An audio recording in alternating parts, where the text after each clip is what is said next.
Hello friends, welcome back to my channel. আমি আফরিনা হালদার। সবাই কেমন আছেন? আমি তো খুব ভালো আছি, আশা করছি আপনারা খুব ভালো আছেন। দেশের বাইরে ভিতরে যেখান দিয়ে দেখছেন প্লিজ একটা ছোট্ট লাইক দিয়ে দেখা শুরু করবেন। আর সাবস্ক্রাইব করে না থাকলে প্লিজ সাবস্ক্রাইব করে দেবেন, আর পাশে থাকা বেলবাটনটা অবশ্যই প্রেস করে দেবেন, যাতে আমি যখন কোনো নতুন ভিডিও ছাড়বো তখন আপনার মোবাইলে নোটিফিকেশন চলে যাবে আর আপনি সময় মতন ভিডিও দেখে নেবেন।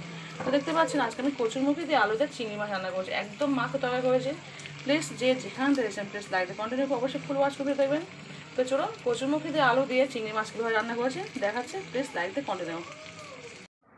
তো চলো সবজিগুলো নিয়ে সব বসে পড়েছি। এদের কচু রান্না করবো, কচু চিংড়ি। তো কচু নিয়েছি, দেখুন না কত মাটি বালি সব ধুইতে হয় ভালো করে। কচু নিয়েছি, এদিকে কাঁচা লঙ্কা পেঁয়াজ, একটা পেঁয়াজ নিয়েছি, 4-5টা কাঁচা লঙ্কা নিয়েছি, আদা রসুন নিয়েছি, এই হচ্ছে আলু নিয়েছি, আর হচ্ছে এই চিংড়ি নিয়েছি।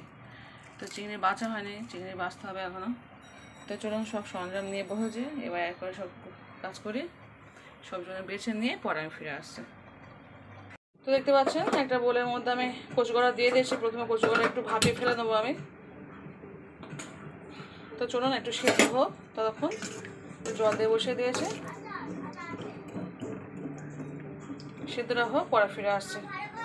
আমি কচুটা বসিয়ে দিয়েছি গ্যাসে। এইদিকে আমি আদা রসুনের পেস্ট করে নিয়েছি, কাঁচা লঙ্কা পেঁয়াজ কাটা হয়ে গেছে। তো দেখতে পাচ্ছেন কচুগুলো আমার অনেকটা সিদ্ধ হয়ে এসছে। আর এই যে হরহরের ভাবটা থাকে না, এটা সিদ্ধ করলে খেয়ে পুরোটাই চলে যায়, সম্পূর্ণ তেলে ফেললে খুব ভালোভাবে যায় না। তো চলুন এবার এটা একটা ঝাঁঝি ছাড়িয়ে পুরোটাই তুলে নেবো। তো চলুন এবার তুলে নেবো, নিয়ে পরে ফিরে আসছে। দেখতে পাচ্ছেন কতটা যে হরহরের যে বের হয় সেটা কতটা বের হয়েছে। চলুন তুলে পরে ফিরে আসছে।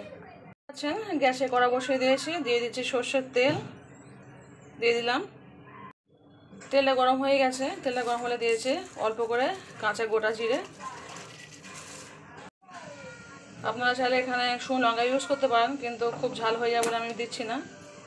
তো চলুন এবার দিয়ে দেবো আমি চিংড়িটাকে একটু ভালো করে নেবো।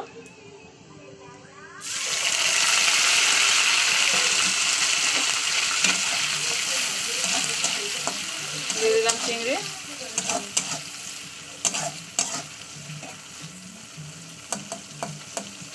চিংড়িটা একটু ভাজা করে নিয়ে আমি তুলে নেবো।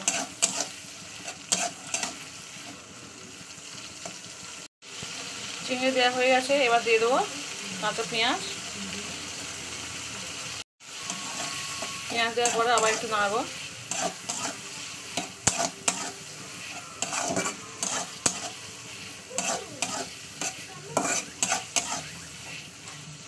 এবার দিয়ে দেবো আদা রসুন যে পেস্ট করেছি হলদিসটা, ওটা দিয়ে দেবো। দিয়ে দিচ্ছি আদা রসুন পেস্ট।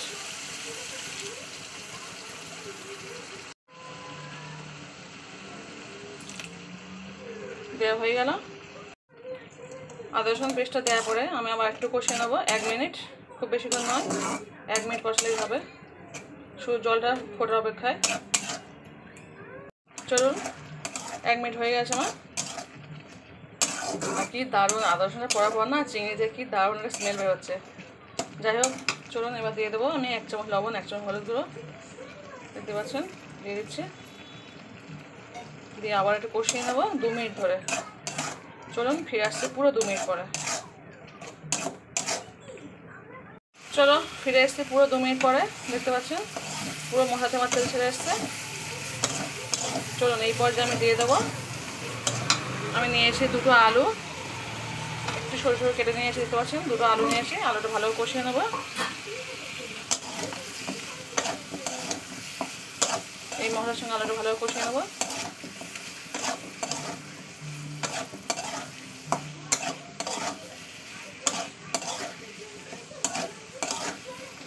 আলুটা কষানো হয়ে গেলে আমি দিয়ে দেবো যে কচুটা আমি ভাপিয়ে রেখেছি, দিয়ে দেবো কচু।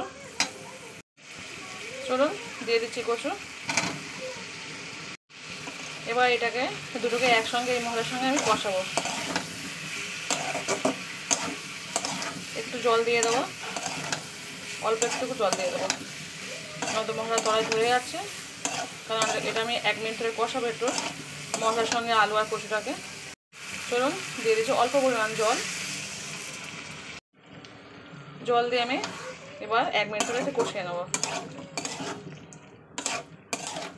এটা একদমই ঝোল ঝোল হবে না, একদম মাখো মাখো তরকারি হবে। দুর্দান্ত খেতে লাগে। চলুন কষিয়ে নিয়ে ফিরে আসছে পুরো 1 মিনিট পরে। তো দেখতেই পাচ্ছেন আমি পুরো 1 মিনিট ধরে কষিয়ে নিয়েছি। তো চলুন এবার জল দিয়ে দেবো 1 গ্লাস পরিমাণ। যেহেতু খুব বেশি বেশি এটা জল মানে ঝোল হবে না, একদম মাখো মাখো হবে, সেখানে খুব বেশি জল দেবো না। আমার যতটুকু প্রয়োজন ততটুকু জল দেবো। আপনার যদি মনে করেন একটু ঝোল করতে সেরকম সেই বুঝে একটু ঝোল করবেন। তো চলুন দিয়ে দেবো জল, 1 গ্লাস জল দিয়ে দিচ্ছি। চলুন এবার এটাকে চাপা দিয়ে দেবো, ফিরে আসবে পুরো 10 মিনিট। 10 মিনিটের মধ্যে আমার রান্না পুরো কমপ্লিট। চলুন চাপা দিয়ে দিচ্ছে, ফিরে আসবে পুরো 10 মিনিট পরে। তো এবার উপরে কিছু চেরা কাঁচা লঙ্কা আমি ছড়িয়ে দিচ্ছি। আপনার চাইলে কিন্তু গুঁড়ো লঙ্কা অবশ্যই ইউজ করবেন। আমি কিন্তু গুঁড়ো লঙ্কা খাই না বলে দিয়ে নিই। একটু ঝাল ঝাল তরকারি কিন্তু খেতে খুবই ভালো লাগে, কিন্তু আমার বাড়িতে বাচ্চা আছে তো সেই কারণে আমি ঝাল ঝাল করতে পারি না। এই জাস্ট উপরে কাঁচা লঙ্কা ছড়িয়ে দিই, এতেই যা ঝাল হয়। তো চলুন এবার আমি চাপা দিয়ে দিচ্ছি, ফিরে আসবো পুরো 10 মিনিট পরে। ফ্রেন্ডস দেখতে পাচ্ছেন ফিরে এসছে পুরো 10 মিনিট পরে। তো দেখতে পাচ্ছি একদমই আমার জল শুকিয়ে গেছে। তো চলুন একটুটা মাখো মতো করে নিই। বলেছিলাম একদমই কষা তরকারি হবে। তো রেসিপিটি কেমন হয়েছে অবশ্যই কোনো কমেন্ট করে বলবেন, অবশ্যই লাইক করবেন, সাবস্ক্রাইবটা করে দেবেন প্লিজ যারা নতুন দেখছেন। আর পুরনো বন্ধুদের তো অসংখ্য ধন্যবাদ সব সময় পাশে থাকার জন্য। তো চলুন এখানে শেষ করে দিলাম, পরবর্তীকালে নতুন করে রেসিপি ফিরে আসবো। আর আমার এই কচুরমুখী দিয়ে আলু দিয়ে চিংড়ি মাছের রেসিপি কেমন হয়েছে অবশ্যই বলবেন। দেখতে পাচ্ছেন কতটা সুন্দর মাখো মাখো হয়েছে, গরম ভাতের সঙ্গে জাস্ট জমে যাবে। তো চলুন আজকে এই পর্যন্ত, টাটা বাই, আল্লাহ হাফিজ। সবাই ভালো থাকবেন, সবাই সুস্থ থাকবেন, পরিবারকে বেশি সবাই সময় দেবেন, আর নিজে ভালো থাকবেন, অপরকে ভালো লাগার চেষ্টা করবেন। তো চলুন আজকে পর্যন্ত বিদায় নিলাম, পরবর্তীকালে নতুন রেসিপি ফিরে আসছে। টাটা বাই, আল্লাহ হাফিজ।